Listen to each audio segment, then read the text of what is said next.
Hello. Good evening, Paul. Good evening. Now then, Yeah, if it didn't up, baby's in there giving me some stick. Excuse me, if it didn't it's me. I've come right at last minute. I'll tell him I lost the link, and that Paul's had to rescue me at 11th hour. So I've got on anyway. So good evening, Kelsey. I hope you're well. The real honest ghost. Yep, and baby's out. He's at me with that painting than us. I hope you're all right, guys. Yeah, Black-Hearted Queen. One of those things. Who's Black-Hearted Queen? Because they changed names, aren't they? They've got a username instead of a... From up North Yorkshire way. Oh, right. Anyway, I hope you're all well. I'll let Paul have his say and say hello to everybody. Yeah, good evening, Chelsea. Bibi, good evening, mate. Black-Hearted Queen. I hope the weather's got a bit better for you. Dom, good evening. Ellie, hello, sweetheart. Who else we got? That's about it, really. Oh, Hems. There we go. Hello. So, yeah, we're all with. I'm fit and well. How are you, Paul? You've got a smile on your face, which is a good sign. I'm cracking, actually. You what? I'm cracking, mate. Good lad. It's been cold. It's been cold, though, hasn't it? Yeah, just a bit. Oh, you what? Not in my flat. Well, no, I'm going to stop using that subject for you because I bet it's like toast in your living room. Oh, it's toasty. You deserve it, fella. You deserve it. Well, hey, don't send out. It can all change on us. Yeah, I watched a bit of you live last night. You're breaking up there. You're breaking up. Anyway, no, I watched a bit of you live last night, and it was quite. You went quite deep, didn't you, into your past, and it's. Yeah, it was nice. It was nice to watch. Well, I thought you know that. You're breaking up, Paul. Oh, right, okay. I spoke to a fucking son, didn't I? Is it off on my Sundays? Is it just me, or can anybody else say Paul breaking up? I broke up years ago, mate. I've done it a lot of times in my life. It might be just get wired or something. It just needs moving because it started off all right. Yeah, that's it. You're all right now, so it might have settled down.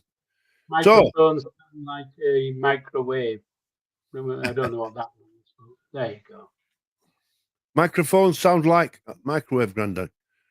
Well, I suppose so. I don't get that, Dom. It was breaking up, but seems okay now. Nice. Well, thanks, Kelsey. Yes, I was on a live with Bibi last night and had a bit of a chat. You know, me and Bibi, I've known him quite a while now, over 12 months or more. And I've never met him, but I spoke to him on phone, and he's a nice lad, he's Bibi. Levi, I am on my normal mic. I've disabled the earphones, so it's not that. I'm on my normal mic.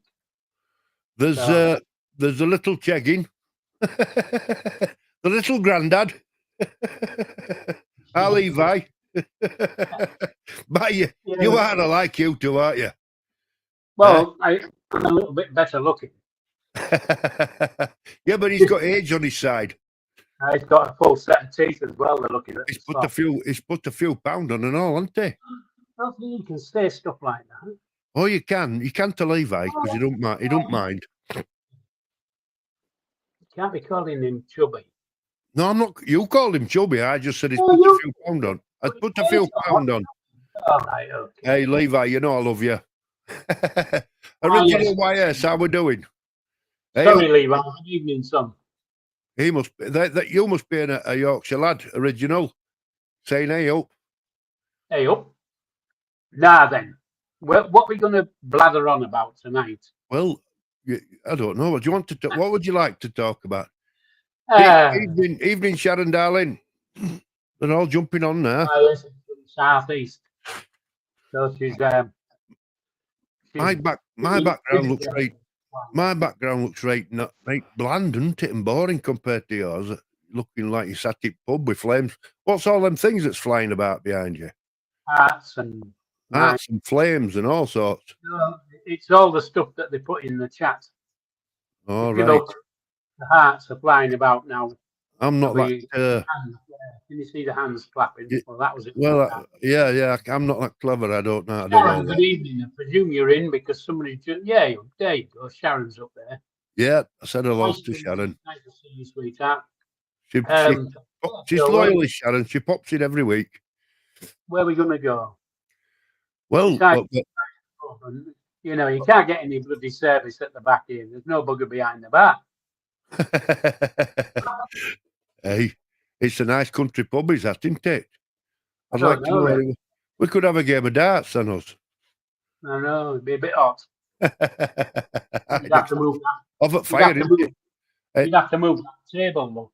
I bet I could be sexist there and say that women can't play darts, so they won't be allowed on there. There's been up with arrows in that flyer. There you go. But I'm not like that. Twice this evening, you've popped out with something that's a little bit risque. All right. Paul, that's not somebody chubby and then saying women can't do that. You know, it's a bit Paul, that'll get well forgotten with time when you start. Are you sure you're using proper mic, Grandad? Yeah. Move it closer. That's your Levi. Yeah. He says you need to move my fucking nose. Oh. He's polite, isn't he? Well, he's only trying to help his lad. I know he is. He wants to do a little bit of tasty tactics. That's what it is. He's good at them. He's Levi. I wish I'd like to see him start him up again. I don't know. It used to be yours. I hope. Kels, I helped at an event at Wibsey Club last year, Bobby, and there's still room that unaccompanied women are allowed in. Wibsey's not far from me, Kelsey. Is that right? You still don't allow women in it? Bloody hell. That's wrong, is that, isn't it, in this day and age? Do you know, I went to school at Wibsey. It's in Bradford, top end of Bradford. And my sister went to Norwell Middle School. And, you know, we're there at school at the same time as my sister, Kiki D. Yeah. You know, you remember Kiki D, who sung that song with Elton John, Don't Go Breaking My Heart? Well, she went to that school at the same time as my sister. I didn't know her. No, I didn't. But Fairman. And then I went to school at same school as that Doctor Who. You know that female Doctor Who they had? Oh, the Yorkshire ones. I'm trying to think what her name is now. Anybody remember her name? Well, Summat Whittaker, I think it is. Well, I went to school, same school as her. Now then, somebody says, did you know her? I says, well, I'd left school before she was born, but it was the same school. Someone spotted you in the supermarket the other day and sent Levi a photo. Oh, you'll have to send me it. Jodie Whittaker, that's it, I think it is. Yeah, Ems, well found out. He was in the bean tin aisle. You know, I think Scott Chegg wants to team up with Bibby because they're as bad as each other. I don't mind. I'm embracing it now anyway. In fact, I've got a picture. I've got a picture now. Well, I don't want to see it, thanks. Don't you? All right. We don't want to see a picture of you pissing into a tin. No. Oh, you've got a picture of me tin. There's loads on supermarket shelves. Yeah, but this is. Yeah, what are you doing? Looking for it to try and show us? I don't know what I'm doing here. I don't know either. So did the end? This format you've got now on a Sunday. It's quite chilled out. It's right laid back. You say, get yourself a pot of tea and I think it's it's I'm trying, it's a good format actually. Yeah, and do you do any? Do you make any notes beforehand, or do you just top of your head? No.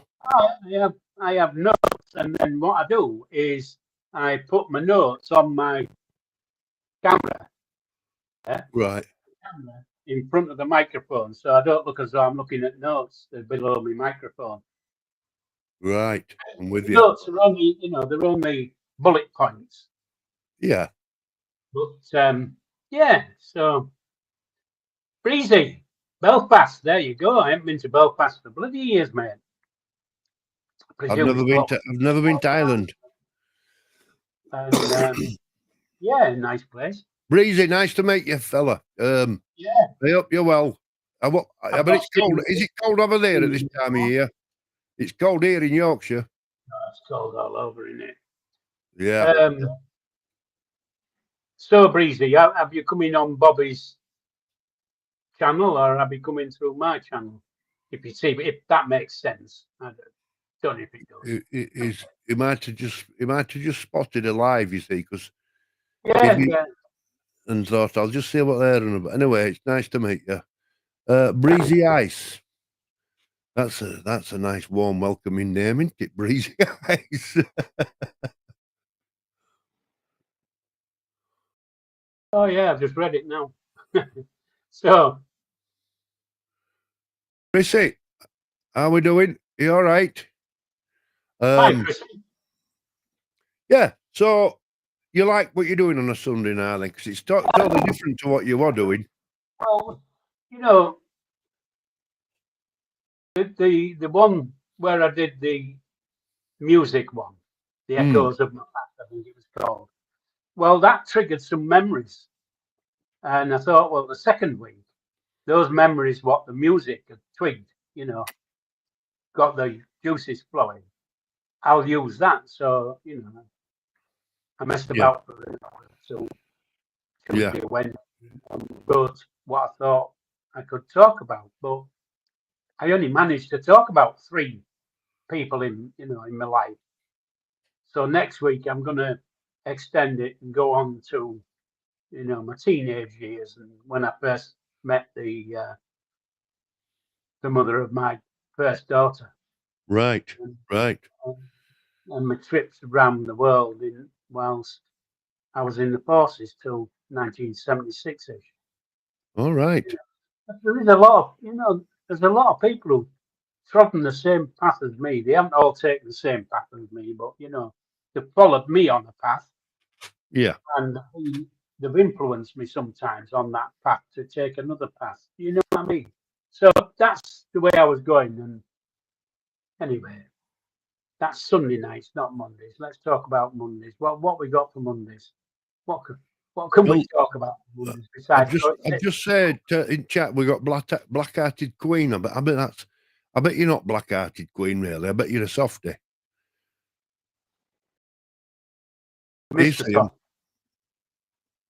Can you see him? See who? Black-Hearted Queen. Yeah, I know she's in because I said hello to her earlier on. Yeah, but I bet it's all. I bet it's all false. I bet they're not really black-hearted. It's all name to call you. Your mic keeps coming and going than us. Oh, did you watch it back last week? Which one? When with Echo?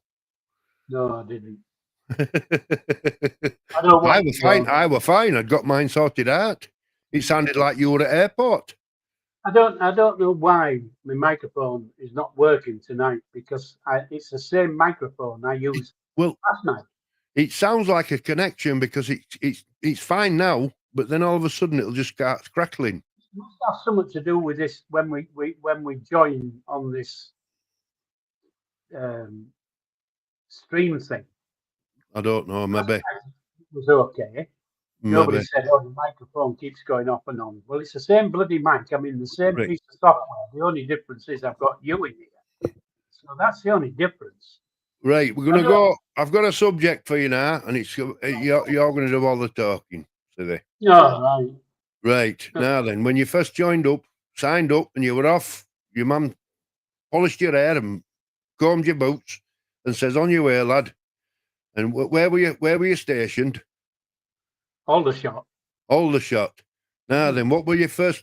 Do they call it deployment? First time you went off on your travels.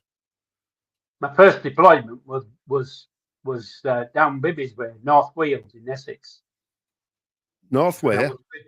Weald, North Weald. Right. It was an old RAF base, and quite a lot of the, you know that Second World War film. What was it called? You know, big long film it was. Right. Most of it was filmed at this army base I was on at the time. So it Right. had been around about 1969. This film was. Right. And, Right.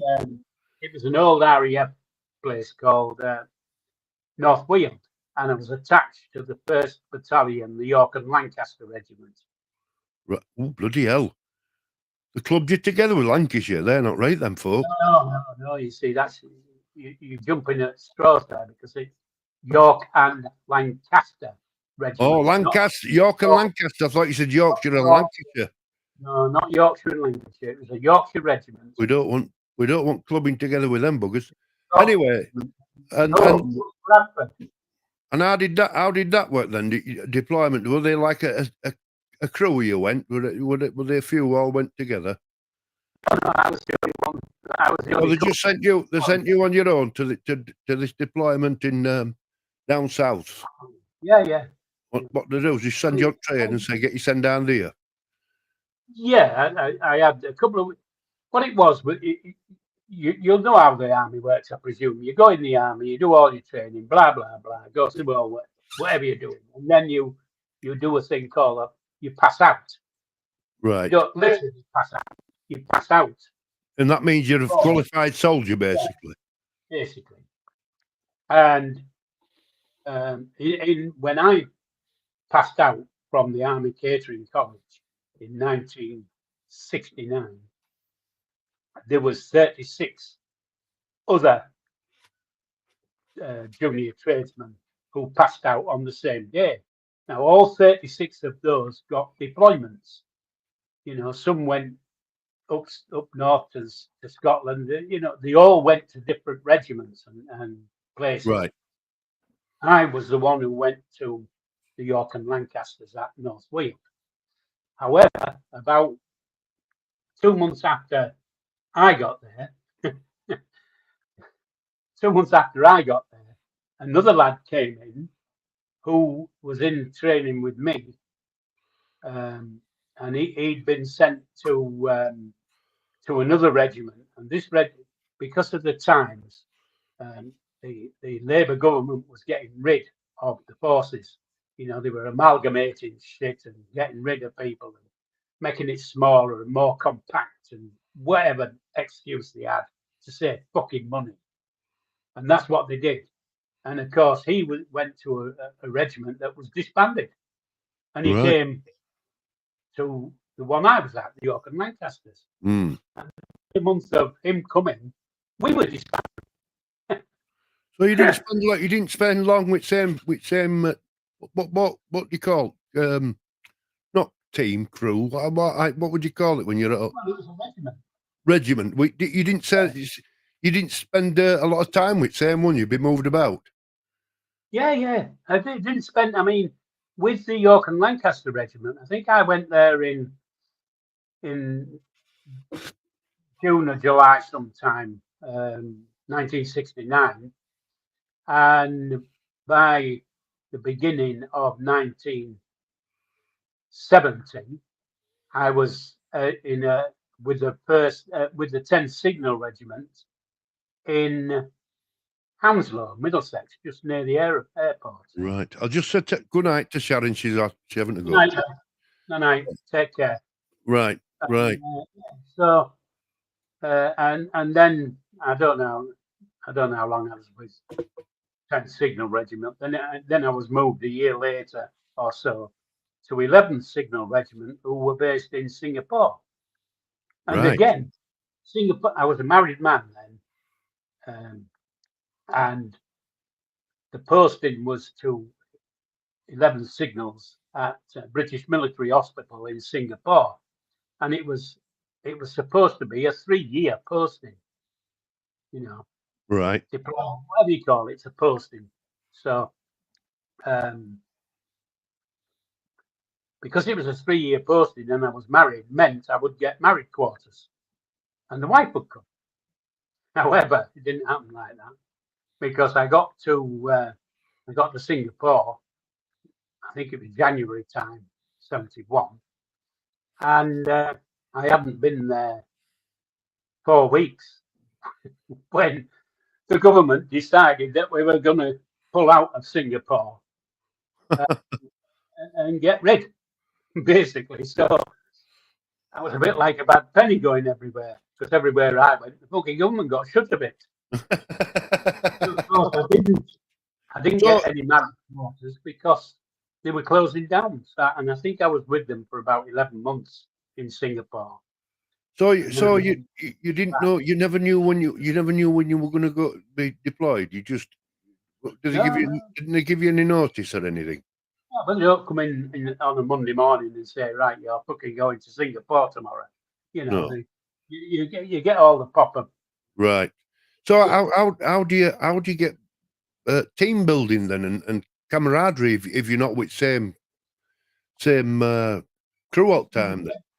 You know, you're with the same kind of people. The cooks. Right. We've all got a common denominator. We've all come through the Army Catering Corps. Right. We've either been to the Army Catering Corps school, or we've been to the Army Catering Corps college, or we've been to the Army Catering Corps barracks, and you know, so we've all got that in common. Yeah. Yeah. So you know, you automatically you've got a common interest where you can actually the conversation will be it's there already because you'll share similar experiences, previous places, won't you? So it's is it something you don't regret doing? You do it again if your time come round? I can tell you what I do regret. I regret coming out. Do you really? Yeah, I do. I should have stayed in longer. Right. However, you know, my life would have been totally different, wouldn't it? If I stayed in longer, I wouldn't have had the life I've got. Well, and I'm quite happy with the life I've got. Yeah. You know what I mean? Yeah. I'm not saying, you know, I bloody hate this, I should have stayed in. I do regret coming out because I cut my nose off to spite my face. Right. That's what I do now. Right. Well, I remember my dad telling me and my uncle, you know, he learned you great discipline in that life. And that's one of the qualities you got out of it. You know, if you end up, you come out and work, and if you're going to do a job, you'll do it right after that kind of training and discipline. I know that's what, you know, I mean, I remember my dad saying to my mum, you know, my dad would, he brought a lot of that home with him when he come out, and, you know, his shoes were always shiny polished, I mean, spotless, and he used to put his feet, and he'd iron his own clothes, and he used to put his legs up on fireplace at an angle, like upwards, and if that crease didn't stay upright, they want right.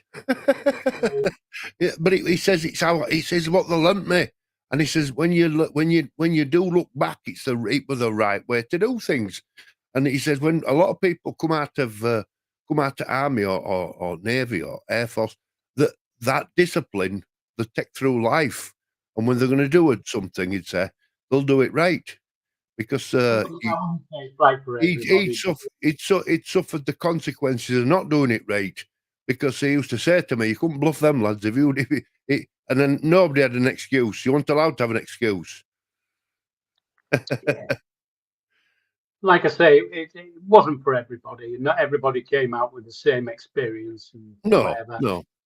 Some It's came whether out. you embrace. I suppose it's whether you embrace the life. If you just did it because you had to do it, or to get through it, you're not I, gonna keep I, them qualities. I loved my army life. I loved Yeah, it. yeah. You know, Did you not keep in touch with anybody? No. No. That's However, saying that, I am in I have met a couple online in Facebook, right. and I put up a photograph in Facebook or something, and Because they have these reunions, don't they? These. yeah, well, you don't normally find the ones on Facebook. No. There's a few, but there isn't many. Um, they're all the younger end, And when I say young, 50s. Right. Right. There Yeah. isn't many in my age group. And basically, the reason there isn't many in my age group is because most of them are fucking dead. Yeah. Well, something. This last couple of months, the people who've passed away in my life is unbelievable. I don't mean close family. People I grew up with, people I know, people of my age, younger. And, it's true what they say. As you get older, you go to more funerals and christenings. I don't tend to go to funerals. Well, I've been asked. Bobby, honestly, I can't cope with No. death. I can't cope with it. It just I can't. I don't know what it is. I just go into a shell. Yeah. Like what's it? Like Churchill. Churchill used to call it the mad dog. Right. He would get this thing in his head, and he called it the mad dog, where he went in and nobody could do anything for him. He just fucked him up. Withdrew into himself. Aye. Yeah. Now, unfortunately, that's what death does for me. Yeah. Yeah. Into Yeah. ball or whatever, I don't know how to explain it. It's just that's how it is. Well, I must admit, I've been to quite a few funerals the last few years, and my wife asked me, one most recent one, somebody up our street I've known for 40 years, he's passed away, and she says, "You're going to funeral?" I said, I don't think so. I said, I'll give him his respects. I'll speak to his missus, get a card, but I just no, it is that different. My lad, I lost my best mate last year. I mean, we were like brothers. We even thought I love the guy to bits, and he passed away, and he was only 55, and it was unexpected. It would have shocked everybody. And I went to his funeral. My lad went as well, and my lad's grandmother, ex-wife's mother, were bloody same day at funeral. So my lad went to a funeral in the morning, and at the same place he went in the afternoon. I thought, bloody hell, I can't do two. Two for the price of one. That's good, isn't it? On the same day. Aye. Yeah. Anyway, that's doom and gloom, isn't it? Come on. On that cheerful note. So yes. So what's the most? I'm asking you questions today. What's the most exotic place you've been then with army? Exotic. Aye. Belize. Where's that? Central America. All right. Caribbean Ocean. Caribbean Ocean. That's what the radio used to say. On Belize radio, the heart of the Caribbean Ocean. Really? It is an ocean, but there you go. But Central America, Guatemala's up above it, and Honduras is next to it. And back in the day, it wasn't called Belize; it was called British Honduras. Right, I recognise that name more. Yeah, British Honduras, because it was a British colony. I don't know whether it was a colony or like Gibraltar. You know, that wasn't a colony, that was a protectorate. Right. So, yeah, so that was, you know, jungle and all sorts there. So, Was it? well, saying that, you know, Jamaica, I went to Jamaica as well. That was good. I really enjoyed that. Really? So, So why would you be deployed out? Why would you be deployed out there then? Them kind of places. Belize? Yeah, them kind of places. Jamaica and Belize. I went to Belize with the 3/8 Engineer Regiment, and we were there to because they were engineers. Aye. We used to do the airport and all that kind of shit. You know, so, and of course, there was training, jungle training, and all that kind of gear that the troops came out to do. Because you know, even though you were an engineer, you still had to, bit like the cooks. You know, you were a cook, but you still had to go and shoot your fucking rifle. First and foremost, you're a soldier, weren't you? That's. So you know, you still have to go and do your jungle. I didn't have to go on jungle training, but most did. But yeah, it's so. Well, you see, were you married at that time?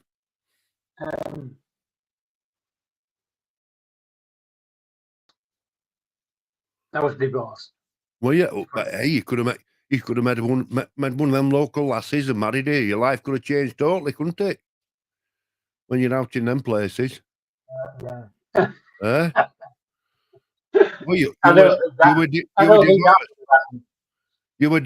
divorced. I might be wrong, Bobby, on the timing because the timings get mixed up in my head. Right. But I'm fairly certain. I might be wrong. If I'm wrong, I was married. If you see what I mean. Yeah. Well, you're not sure. You're not 100% sure with what I want. Within a year of being there. Right. Oh, right. So, but yeah. You know what I mean? So I'm not sure when I got divorced. And now I'm sat thinking about it. I got divorced when I came back. Right. Or a bit longer after I came back. Yeah. Because my daughter was born in 71 and I was in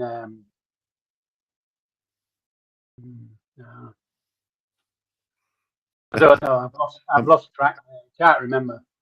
And unfortunately, I can't look at my records because the mother of my second daughter burnt everything I've got. Ooh. So I've got no life stuff. You know, I had it all, but I haven't got it any longer. And so I can't tell you dates. I just can remember. Well, I can remember snippets here and there, like when I was in Singapore. I remember Singapore because it was where I was told on the 4th of June, 1971. I was there. I might be wrong again. Might be the 3rd of July. 3rd of July, 71. My daughter was born, so I got a telegram, Singapore, because we were sat. Is that your firstborn? Yeah. And we were sat. We'd gone out on the piss at that night, and I was sat in the Hilton Hotel with 8 or 9 other area squaddies, you know, supping ale and having a bit of chow and whatever, and listening to live acts. And a guy walked in with a red hat, you know, Royal Military Police. Walked in with a red hat, and he headed across to our table, and we're all sat there thinking, "Oh, fuck, what have we done? You've done something wrong, aye." What's happening? And he said, you know, is there a private Smith in your crew? And I said, yeah, I'm here. Are you Army Catering Corps? I said, yeah, that's me. He says, all right. Got this for you. And he delivered delivered the telegram. So of course, from that telegram, then we all got merrily pissed. I bet you had a right big smile on your face, didn't Oh, it was what a night we had. And then, of course, after the hotel, we went down into the centre of Singapore and hit a place called Boogie Street. I've heard of that. Yeah, well, Boogie Street was a place where the Kai Tais lived. And a Kai Tai is a man who dresses as a woman. Oh, no, we don't want none of that. You know what I mean? You don't want none of that. You'll have seen, well, you know, they were all good looking. The only time you knew they were men was when you went for a piss and they were stood next to you with a bigger dick than you. Oh, what a way to put it. But, you know. I know. I'm not saying that, you know, they weren't I don't know how to put it really.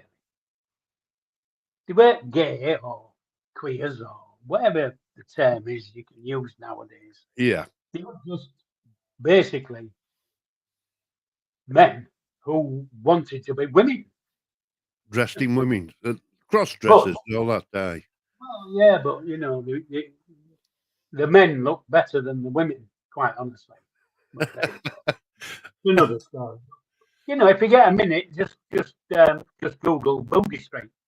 I've heard of it. I don't know where I've heard it, but somebody's probably told me in pub. Somebody's probably told me a similar story to you, because you know, it's pretty famous. But I tell you what, you know, my a mate of mine, his dad were an MP in army, and he said they had to be hard men. Then they were tough guys, were MPs, because they were ones that rounded everybody up who didn't behave the same. You know, when he says he used to have to go out and bring them back when they were due back on board and what have you. Yeah, so they were tough guys. So yeah, you thought you all thought, oh yeah, we've done something wrong. yeah. But yeah, I can remember it as though it was yesterday. Quite honestly, I can't remember who was singing, but it was a girl group who was singing. Right. But I remember him walking through in his uniform and his red hat. Treasured memories. Yeah. And have you passed that's how I got to know that my daughter was born. The thing is, I pass all these memories like similar, well, not similar to that, but memories, you know, of when my kids come around, and I pass mine on to my son and my daughter, because it's so important to them. Like that little story there. Are you breaking up? Start again. I don't know really. All right. Because nobody seems that fucking interested, quite honestly, except you. But nobody else. Well, you've got me and Levi. Anyway, Levi's had a dig at you there. Look, when you were talking about passing out, Grandad passes out every time news comes on TV. But I do. Are you one of those that sleeps in front of telly? Yeah. Oh yeah. I would. Well, yeah. I was going to say last night, but yeah, last night. I can't remember. I was watching something. I can't remember what it was, but it was about 11 o'clockish when I was watching it. I never saw the end, but I woke up at 3:30. Oh, that's terrible, isn't it? When that happens. My back was hurting, my legs was hurting, and my eyes were hurting. And I thought, oh God, I'm gonna go to bed. Yeah. And I don't know what happened, but I woke up again at 5:30 in the same fucking place. You must have been relaxed. I thought, right, I'm getting. So I got up, went to the loo, went in the kitchen, switched the kettle on to make a coffee. I thought, now I'm up, I'll make a coffee and whatever. Walked into the bedroom, switched the telly on, and next thing I know, it's 10:30 and I'm laid on the bed. Well, you're sleeping well anyway. Yeah, I can. I can't. Terrible. I mean, my wife can have a kip on settee, you know, while watching telly at night. It might just drop off for half an hour, but I can't, because I know that if I do, I'm all and out me. I can't have little kips because I won't be tired at bedtime. So I'm all and out. Anyway, Levi says, yeah. Oh, no, that ain't it. That's Dom, ain't it? That's no Levi. Dom says, yeah, I'm listening as I enjoy Grandad's stories from back in the day. I know that Dom while he's driving or he's at work or whatever. I know he listens sometimes. He can't see us. But that's a nice thing to say, is that, Dom, lad? Well, I tell you what, if he can't see us, he ain't missing anything, is he? Too old for that. Yeah, but one with half of the top teeth and the other one with none. We've got a full set between us, like. But yeah, but mine are dropping out, unfortunately. You've more enemy and all. But yeah, well. Yeah. So if Levi's listening, you look at your granddad. The reckon you see what the reckon is. It jumps a generation. You know your genes, they jump a generation apparently. So you're more likely to get, like if your granddad were bald, you're more likely to be bald than your father. So Levi, your granddad's got plenty of hair, so I think you'll be safe, lad. Dom's put two on facts. About jumping a generation, I've got a T-shirt on here. Look, right. I've got a T-shirt on here that's older than any of my kids and any of my grandkids. Well, there's a fella goes in our pub and he says that. For my daughter, my first daughter. Right. She's older than this, but all the others are younger than this T-shirt. Right. Well, there's a fella in our pub. I go out on a Friday, and if there's any young kids cheeky to him, he'll say, "Hey, behave yourself, you. I've got underwear holding you." Yeah. Oh, he's watching his Dom tonight. He's got finished early. He's had a chicken dinner, lucky bugger. I've made a chicken curry for mine. Chicken dinner. I don't know whether I'm going to have a chicken curry because I don't know whether I can be asked to put the rice on. Quite honestly. Well, wife put a couple of chops in air fryer. What kind of chops? Pork chops. Oh yeah, I've got some of those. Well, I've got some pork. She put them in, and she put some. She had some put some onions in made some gravy, put some onions in, all in together, and then she sliced some potatoes, put it on top. It was lovely, yeah. And then when it had done, then we chopped a tin of peas and carrots, and it was a lovely meal with that. Because I'm like funny about my meat. I always think meat not melt in your mouth, but you shouldn't have to struggle to eat it. I like not fall apart, but like sometimes you'll, especially with beef, you can be chewing on it, can't you? And I can't cope with that.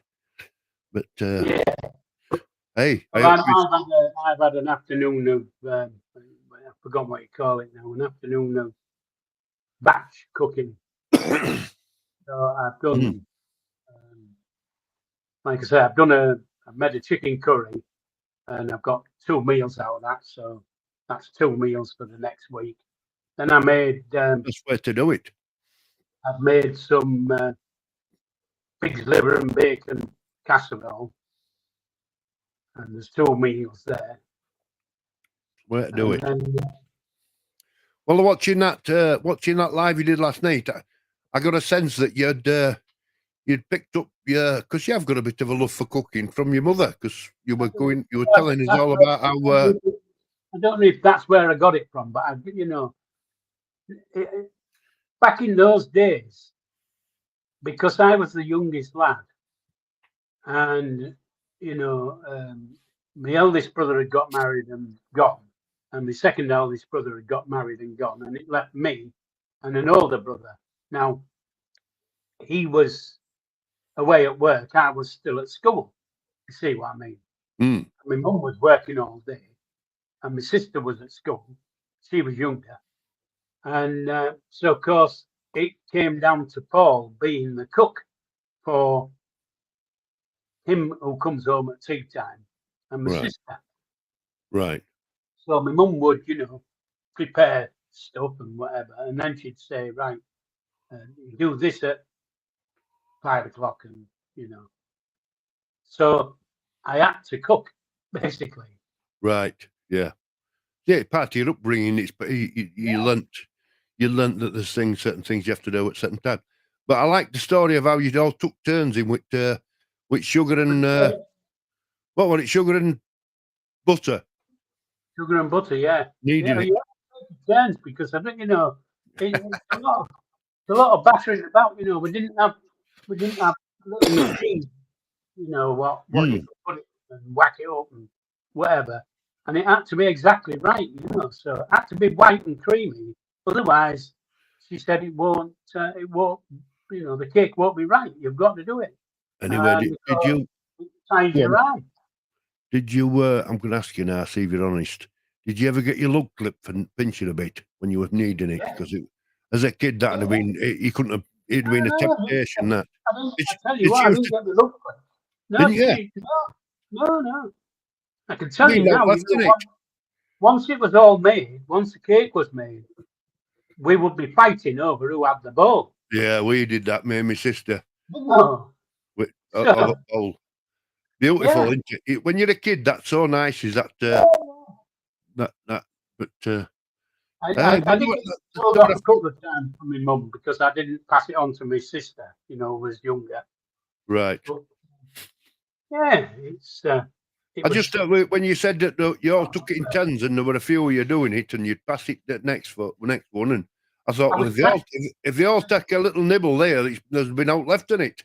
There was a lot, but what I was trying to get across was it was a family thing. Yeah, it wasn't my mum's slaving in the kitchen making the bloody cake. She was in the front room.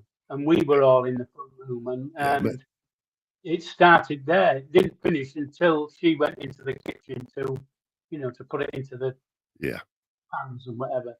And of course, then you had the stirring the cake and making the wish, and stirring the pudding and making the wish.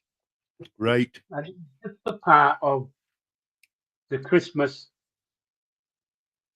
It's like tradition. Yeah, preparation. Did you ever put sixpence in cake? You didn't listen. You didn't listen last night. I didn't watch it all out. I only saw first half. Well, if you saw the first half, you saw me talking about making the puddings. No, I saw you talking about mixing making with butter and. Yeah, that was the Christmas cake. And after the Christmas cake came the plum pudding. You'd started talking about that when I turned it off. Right. If you'd have listened to the plum pudding one, you'd have heard at the end that my mum always gave me 3 silver sixpences to put in the Christmas pudding. Right. You didn't put sixpences in the cake, you put them in the Christmas pudding. So that when the pudding was served on Christmas Day, you might get a sixpence in. That's right, yeah, in pudding. I remember we were tradition with that, wasn't it? The Lord did it. Yeah. Now, back in the day, you just put the sixpence in. You didn't wrap it up in bits of paper and all that kind of shit. No. But later on in life, we had to wrap the sixpences up in greaseproof paper. Yeah. Well, they wouldn't allow that today, would they? No, they won't allow it because somebody will fucking choke on the sixpence. I know it's gone too far, but it's tradition, wasn't it? I mean, we used to have Christmas pudding. I know at Christmas, and who's got sixpence? Has anybody got sixpence yet? And we've been bloody stuffing it down, seeing it open up, and I'd got it. Yeah. and besides that, it gave you an incentive to have another piece. Yeah. Because my mum used to make these big Christmas puddings. Just say to that to your Levi. Levi's going before you go any further. We'll catch you later, Levi, mate. Take care, Levi. Love you lots. So forgotten what I was saying, but yeah. We're on about sixpences into pudding, weren't we? Yeah. And later on you said something.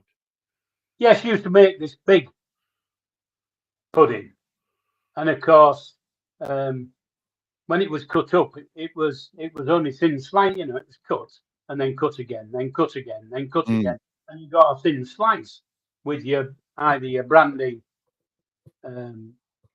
sauce or your custard. You could have whichever you wanted, brandy or custard. And so, of course, if you didn't get the sixpence in one, you could have another bloody piece. Especially if none of the people sat at the table had got a bloody sixpence, then you knew there was 3 sixpences still in the piece. Yeah. Yeah. And you wanted it. We all wanted it. Mind you, when that Christmas dinner, if we didn't eat as all as dinner, we never got to have any pudding. She wouldn't let us have it, my mum. We did. She never would. She were right. My mum never wanted to. She never wastes food, and I've got that off her. I don't like wasting food. It was there to be eaten, not thrown away. Well, it was one of those. The thing. I don't do it now, but the thing with Christmas dinner was, you have breakfast, then you'd have your Christmas dinner about 2ish, maybe. Yeah, about 2ish. Just before Queen's speech. Before Queen's speech. But you might still be eating while Queen comes on, so you'd have to stop and watch. But then at 5 o'clock, you'd have a bit of a snack, like a buffet type thing. But if you were up late until 11 and 12 o'clock or whatever, you'd have a fry up. And it'd be all with the potatoes, sprouts, all the stuff from the Christmas dinner. Yeah. In the pan and fried up, and you have that. Yeah, it's not wasted. Nothing was wasted. No. I want all in our house, nothing. And we had a dog. I've had a dog all my life. Then I was in house. I've got dogs now, and my mum never ever bought dog food. She won't feed the dog food. She gave it a little bit of what we had, and if she could afford, and she'd make dog biscuits and all. But she never ever bought dog food. It would always. She see, well, like, they don't need that bloody silly stuff. There's a lot more healthier ways for a dog to eat. But I've always had a dog. Dog food. We would always go up to the butchers in the high street and get bones for the dog. Oh yes. Can you have a couple of bones for my dog? Yeah. There you go. Well, we used to go to our local, when I was a kid, we used to go to his local butchers and they'd let us have chicken legs, and you'd have all guiders in them. And we used to run around scaring lasses with these bloody chicken legs because she put guide and bloody foot. Moves. and it scared them all. And I used to go into, when I got to about 12-year-old, I used to go to Chippy. I used to go to fish shop and say, "Can I have a bag of scraps for my dog, please?" And they'd give me a bag of scraps, and I'd have them. I think they knew when they saw me putting salt and vinegar on, but they never turned me down. But the things you used to do, I used to have to go. Kel says she used to have to go for pig's ears from the butchers for my nan's dog. Yeah, I give my. I'm a big believer that dogs need bones. They need raw meat. Yeah, they do. And these two now small dogs, but I had a bigger dog, like the size of a Rottweiler before, and I used to get a pig's trotter for it and give it. It were fresh from butchers, and he didn't charge us, and just give it to dog. Aye, I just give it to dog. And dog would just eat, and I think that's how they need that. The dogs, they need that. That's it. And pig's ears. They're expensive to buy now for dogs, but they love it. Dogs, they love it. But saying that, like I said earlier on, I've been batch cooking, and I did a kidney and.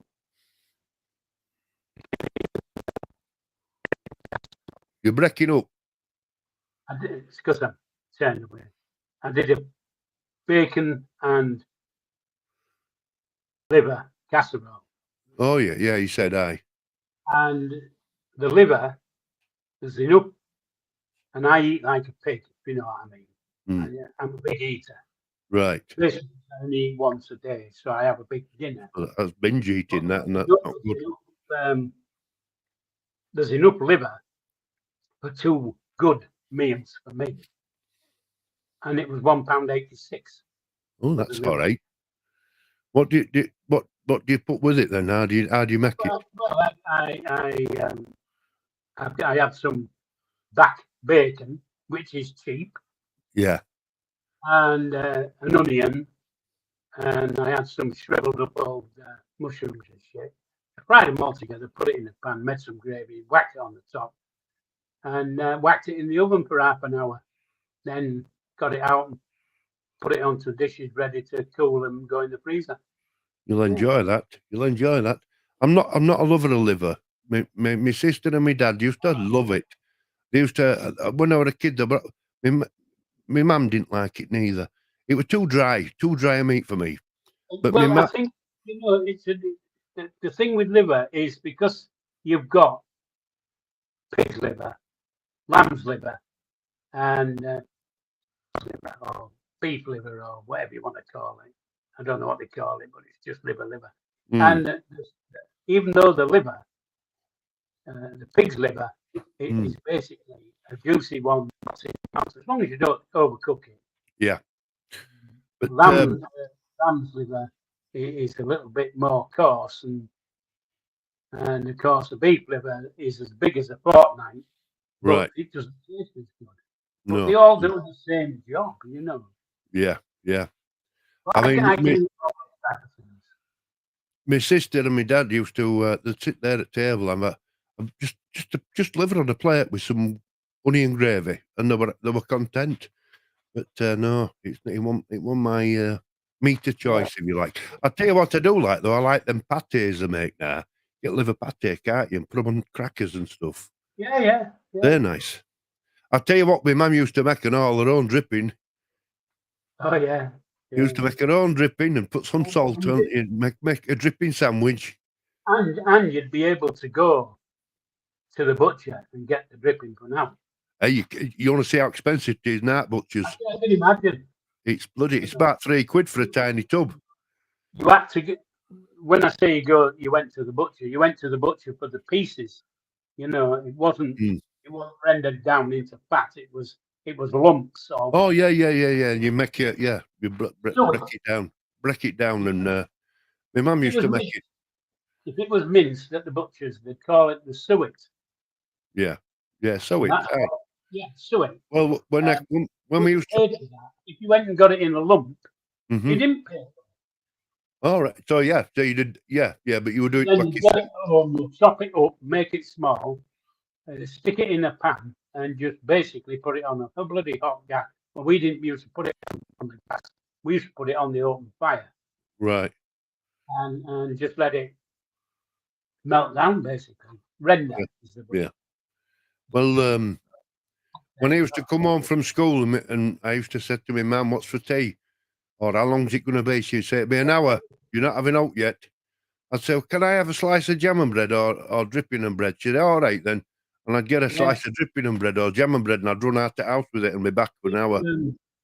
I know when I was in the pubs, we had darts nights or pool nights or domino nights or whatever there was, the nights, and of course you'd put on a bit of snack halfway through. Oh yes. Some pubs used to put chips on and sandwiches on. I used to do bread and bloody dripping. Yeah. Everybody used bread and dripping, get in. Yeah, one of our traditional pubs that's left in town on a Friday. Every Friday tea time, there's dripping sandwiches on bar, and salt cellar outside, and he does it for workers. When they're coming at tea time. Because now they're not allowed to. They're not allowed to put peanuts on bar and snacks, are they? I don't really know. They say it's not hygienic. Who gives a fucking rat's ass? Dipping into the same bowl, apparently. But hey, they've not lived, have they? They've not lived. No. Anyway, mate, we've come to the. We've come to that time, mate, haven't we? It's. You haven't done a lot of talking, you old bugger. You've just asked me questions, and I've had to do the talking. Well, hey, I do enough talking, me. Next week I'm going to say today. Yeah, you'll bring some up for me. I'm going to have it written down. But you see, I'll just say this, Paul, right? You won't appreciate what I'm going to say now. Right? But the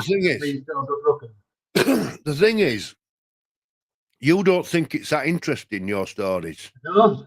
But to a lot of people, being included in some times, it's educational, and because you go, well, that makes sense. Why don't they do that today? You know things that you bring up that you used to do, and it's like, yeah, it's interesting, is that? But when you've got that in you and you're telling that story, you don't appreciate sometimes how interesting it can be to folk. Yeah. You know. Anyway, you can say your good nights to. Yes. There isn't many, but you can say good nights. Yes, I'll say good night. Thank you for coming in, guys. Yeah, Black-Hearted Queen, Bibby, Levi. I think Levi's gone, hasn't he? Kelsey stayed with us, the lovely Kelsey, who's Dom, the real honest ghost, original YS. Just dropped in. Unfortunately, Benefit Britain, we're just finishing, mating. Our hour is up. Yeah, sorry about that. There's just 2 old parts talking about knack all, really.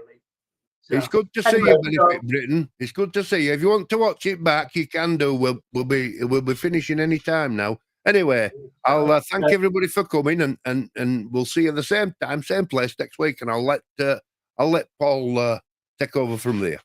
Now everybody will know that I won't know who's in the chat because I haven't got a bloody idea. But I know that Kelsey's in, and I love her to bits. And don't marry him, marry me. She's enough with one check, not 2. Black-Hearted Queen, good night, sweetheart. Benefit Britain, thanks for turning up. Thank you. Yeah. And if anybody else is watching, thank you. I do appreciate it. And we'll see you next week. And TTFN, and see you next week.